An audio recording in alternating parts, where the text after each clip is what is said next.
Welcome to Salim समी channel. मैं हूं आपका एस्ट्रोलॉजर सलीम समी। अस्सलाम वालेकुम।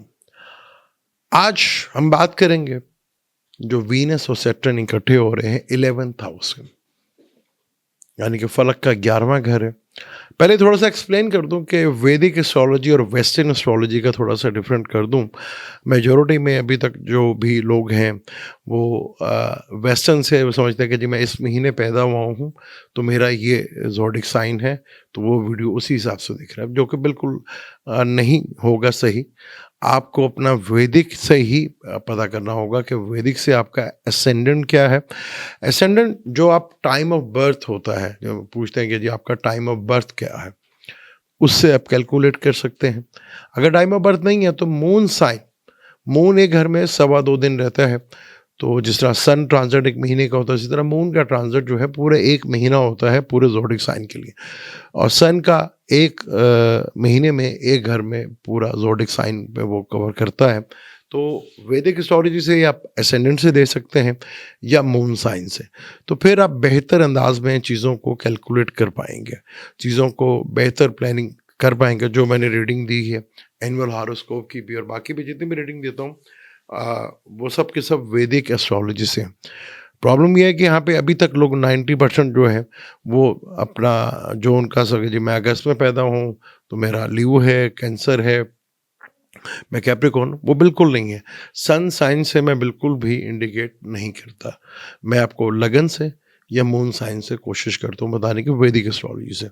तो कोशिश करें आप अपना वैदिक से अपना असेंडेंट और मून साइन कोशिश करते हैं इंशाल्लाह ताला जल्दी। बल्कि पहले भी मैंने उसकी पीडीएफ फाइल जो है वो दी थी कि जो जिस महीने में पैदा हुआ है, कितने बजे पैदा हुआ है, उसका क्या असेंडेंट होगा। दोबारा इंशाल्लाह कोशिश करेंगे कि यूट्यूब के ऊपर या टिकटॉक के ऊपर कहीं पे भी उसको डिटेल के साथ आपको दोबारा जो है वो एक दें, ताकि आप बड़े आराम से कैलकुलेट कर लें कि आप कौन से महीने में कितने बजे पैदा हुए और आपका क्या असेंडेंट बनता है।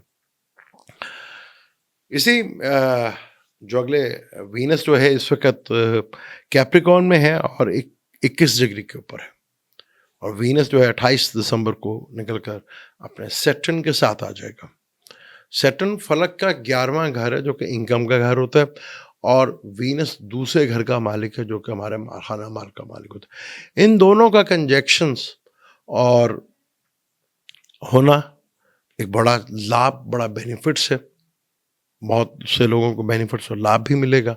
अब यहाँ पर आपने देखना है कि आपके चार्ट में, क्योंकि फलक का पहला घर तो एरीज ही है और दूसरा घर टॉरस का और 11वां घर एक्वेरियस का है, तो इन दोनों के कम्बिनेशन से चीज़ें बहुत खूबसूरत बनेगी, यानी कि पैसों का योग एक बहुत खूबसूरत योग बनेगा। क्योंकि मून जब भी ट्राइंग में आएगा इधर से वीनस और सैटर्न के साथ, तो कहीं ना कहीं चिटिंग, धोखा, फरेब भी हो सकता है। तो इस चीज़ को लेकर थोड़ा सा आपने केयरफुल रखें। मून का ताल्लुक लिक्विड कैश से भी होता है, तो वीनस पे फलक का दूसरा घर है, और वीनस और सैटर्न ये दोनों इकट्ठे होंगे तो जुपिटर भी यहाँ पे इन्वॉल्व होगा, क्योंकि जुपिटर और वीनस आपस में जो है वो यहाँ सैटर्न का घर भी यही है, और जो राहु जहाँ बैठा हुआ है वो पाइसिस में बैठा हुआ है।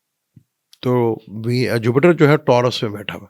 जब वीनस जो है 28 जनवरी को पाइसिस में आएगा तो ये एक राशि परिवर्तन जो काफ़ी लंबे अरसे तक चलेगा, क्योंकि वीनस ने भी मई में निकला और जुपिटर ने भी मई में निकलना है। तो आप जितने भी हैं ज़ोडिक साइन वाले, आप ये देखें लीव के ये एरियस के ये 11वें घर में होगा, जो इनकम का घर है, लाभ का घर है, बेनिफिट्स का घर है। टॉरस के ये 10वें घर में कैरियर से रिलेटेड चीज़ों में बहुत इम्प्रूवमेंट देखने को मिलेगी। जमनाई का ये 9th हाउस में हो रहा है, यानी कि लक से, फादर से, बॉसेस से या फॉरेन से आपको ये चीज़ें जो है बेहतर होती हुई नजर आएगी। कैंसर वालों के लिए 8वें घर से हो रहा है, रिसर्च बेस से एकदम अचानक धन लाभ अचानक मिल जाना, वो बड़ा बेनिफिट है। ल्यू वालों के 7th हाउस में होगा, वर्ग वालों के 6ठे हाउस में होगा। ये 6ठे हाउस में सैटर्न बहुत अच्छा, वीनस जो है अब होगा, तो ये आपके जो पार्टनर है उसका 12वां घर है, तो यानी उसका खर्चा होगा तो आपको इनकम कहीं ना कहीं से मिलेगी।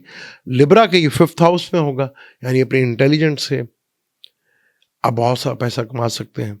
स्कॉर्पियो को ये 4th हाउस में होगा, यानी मदर फॉर घर से रिलेटेड चीज़ों से बेनिफिट आपको मिलता हुआ नजर आएगा। व्हीकल से रिलेटेड, घर से रिलेटेड ये चीज़ें आप लाभ मिल सकते। सेक्रेटरीज का ये जो है थर्ड हाउस में होगा, यानी कि कम्युनिकेशंस के थ्रू, ट्रैवल के थ्रू, शॉर्ट ट्रैवल के थ्रू, अपने स्किल्स के थ्रू आपको बड़े लाभ का बेनिफिट फ़ायदा मिल सकता है। इसी तरह कैप्रिकॉर्न वालों के लिए ये दूसरे घर में हो रहा है, तो दूसरा घर वैसे भी है, ज़बरदस्त यहाँ पे योग बनेगा। फिर एक ये बड़ा अच्छा योग जब बन जाएगा जब राहु भी इधर इन्वॉल्व होगा पाइसेस में। और मैंने डिटेल के साथ तमाम ज़ोडिक साइन के बारे में, इस योग के बारे में 12 ज़ोडिक के ऊपर जो मैंने एनुअल हॉरोस्कोप वीडियो बनाया उसमें बड़ा डिटेल के साथ बताया हुआ कि ये चीज़ें आपके लिए बड़ी बेनिफिट और फ़ायदेमंद होंगी। मरकरी अभी स्कॉर्पियो में है और जुपिटर के साथ बिल्कुल ऑपोजिशन में है और राहु के साथ ट्राइंग में है और मार्स के साथ भी ट्राइंग है, लेकिन मार्स जो है रेट्रोग्रेड है, तो जमनाई में वो असर देगा। लेकिन आपने भी ये देखना है कि आपके बर्थ चार्ट में प्लैनेटरी कंडीशन कैसी भी है। एक अब जब सैटर्न पाइसेस में आएगा तो आपको बहुत ज़रूरी है कि पाइसेस में आपके कौन कौन से प्लैनेट बैठे हुए हैं, उस तरह के रिजल्ट मिलेंगे। इसके ऊपर डिटेल से इंशाअल्लाह ताला नेक्स्ट वीडियो बनाऊंगा, फिर इसमें आपको डिटेल के साथ बताऊंगा कि किस तरह इस योग का बेनिफिट और फ़ायदा उठा सकते हैं। मुझे दें इजाज़त, इंशाअल्लाह मिलते हैं अगली वीडियो में। अल्लाह हाफिज़।